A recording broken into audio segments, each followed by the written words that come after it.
Hello नमस्कार दोस्तों। आज हम बात करने वाले उज्ज्वल स्मॉल फाइनेंस बैंक के स्टॉक के बारे में और जानेंगे इसके इम्पोर्टेंट सपोर्ट और टारगेट के बारे में। साथ ही ये वीडियो आपकी एजुकेशन के लिए है, बाय सेल की कोई एडवाइस नहीं है।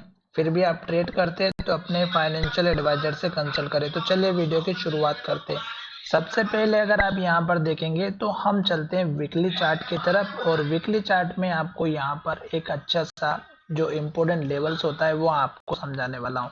तो यहाँ पर देखिएगा, फर्स्ट वीक में अगर आप देखेंगे तो स्टॉक ने जो हमारा हाई बनाया था वो लगभग हमारा यहाँ पर बना हुआ था 63 के आसपास का, और स्टॉक ने एग्जैक्ट उसी लेवल पर 63 का हाई बनाया और वहीं से स्टॉक में गिरावट आई। क्यों? क्योंकि स्टॉक ने हमारा उसी लेवल को टेस्ट किया और गिरावट आई, और स्टॉक ने यहाँ पर इन्वर्टेड हैमर बनाई थी। तो आपको समझ जाना चाहिए था कि स्टॉक में गिरावट आना तय है। और उसके बाद स्टॉक ने दूसरा हाई यहाँ पर बनाया था, इस कैंडल का हाई, जो कि हमारा यहाँ पर बना हुआ 58 का।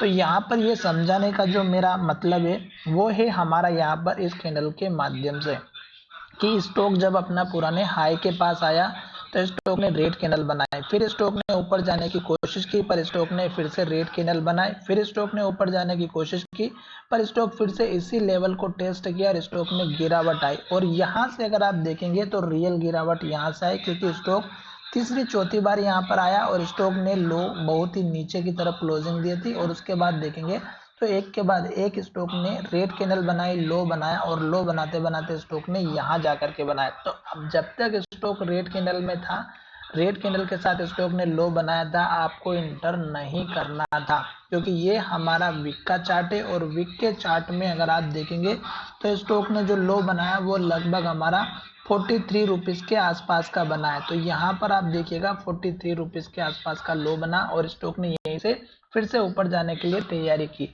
तो यहाँ पर अगर आप देखेंगे तो यहाँ पर देखिएगा ये वीकली चार्ट है, और एक के बाद एक ग्रीन कैंडल बनाई, हाई बनाया, हाई बनाते बनाते स्टॉक ने यहाँ जाकर के हाई बनाया, फिर इस हाई का भी ब्रेकआउट हुआ, यहाँ पर हाई बनाया। तो यहाँ पर अगर आप देखेंगे तो ये हमारा लास्ट का हाई था और स्टॉक ने पहले भी हाई बनाया था। तो यहाँ जाकर के आप अपना प्रॉफिट बुक कर सकते थे, क्योंकि स्टॉक ने एक के बाद एक हाई बनाया, ग्रीन कैंडल बनाई और हाई के पास क्लोजिंग हुई। अगर आप देखें यहाँ पर बीच में 2-3 रेड कैंडल जरूर बनी, पर हमारी कैंडल जो पिछली कैंडल है उसके लो के नीचे कभी भी स्टॉक ने क्लोजिंग नहीं दी थी। तो इसका मतलब ये हुआ था कि स्टॉक यहाँ से अभी भी अप ट्रेंड में था। तो जब तक स्टॉक ग्रीन कैंडल बनाएगा, हाई बनाएगा और हाई के पास क्लोज होगा, आपको स्टॉक से नहीं निकलना है। साथ ही यहाँ पर देखिएगा ये स्टॉक हमारा यहाँ पर इस रेंज के आसपास चल रहा है, और स्टॉक में अगर आप देखेंगे तो स्टॉक का ये जो हाई बना हुआ है 56 रुपए का, ये अब आपका मोस्ट इंपोर्टेंट टारगेट रहेगा। क्यों? क्योंकि स्टॉक ने हमारे यहाँ से फिर से रिकवरी करी है और स्टॉक ने क्लोजिंग अपनी हाई की तरफ देता हुआ नजर आया। तो स्टॉक का जो टारगेट है 56 रुपए का रखेगा वीकली चार्ट के बेसिस पर। अब हम चलते हैं डेली चार्ट में।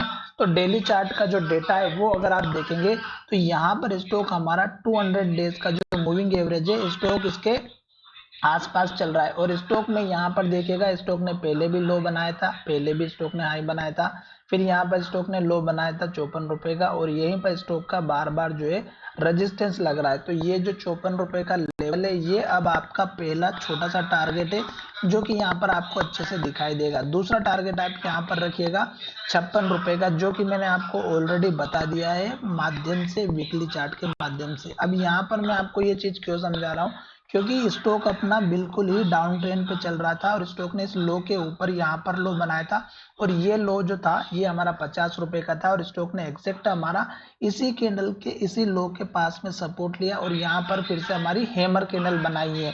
अब यहाँ पर हैमर कैंडल बनाई तो इसका मतलब ये हुआ कि यहाँ से लेके यहाँ तक स्टॉक में गिरावट थी और रेड कैंडल बनते हुए नीचे की तरफ आ रहा था, पर स्टॉक ऊपर जाते हुए नजर आ रहा है। तो स्टॉक जो है हमारा हाई का जैसे ब्रेकआउट करेगा, आपको ये दो टारगेट इमीडिएटली रखना है। और स्टॉप लॉस की बात करें तो इसी कैंडल के लो का रखना 50 रुपए के आसपास का, क्योंकि ये लेवल टूटेगा तो फिर गिरावट नीचे आएगी और ये गिरावट हमारी 44 रुपए तक आएगी।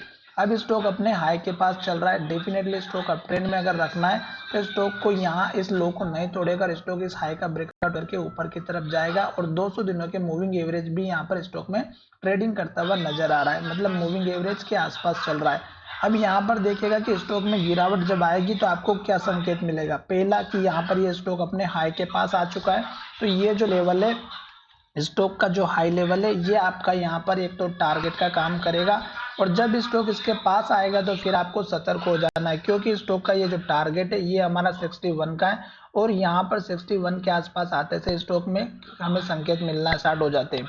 और भी लेवल देखने को मिलेंगे, जैसे कि यहाँ पर इस कैंडल का हाई जो कि 59.40 का है, तो 59 के आसपास का भी आपको एक लेवल लेकर के चलना होगा। फिर यहाँ पर देखिएगा स्टॉक ने इन्वर्टेड एमर बनाई, यहाँ पर भी इन्वर्टेड एमर बनाई, यहाँ पर भी इन्वर्टेड एमर बनाई। तो इस तरह की अगर रेड कैंडल बनेगी तो फिर स्टॉक में गिरावट आना चाहिए, और जब स्टॉक यहाँ आकर के हमारी ग्रीन कैंडल बनाएगा, हाई के पास क्लोजिंग होगा, वॉल्यूम के साथ ट्रेड करेगा, तो स्टॉक अप ट्रेंड में आना स्टार्ट कर देगा। अब यहाँ पर वॉल्यूम की बात करें तो स्टॉक धीरे धीरे वॉल्यूम भी बढ़ाते हुए जा रहा है, और अगर वॉल्यूम के साथ स्टॉक की प्राइस बढ़ती है तो ये लेवल डेफिनेटली टूट जाएगा, जो कि 56 रुपये 70 पैसे का है। आशा करता हूँ कि हमारा ये वीडियो पसंद आया होगा, और अगर वीडियो पसंद आया है तो चैनल को सब्सक्राइब करना ना भूलें। धन्यवाद, मिलेंगे नए वीडियो में।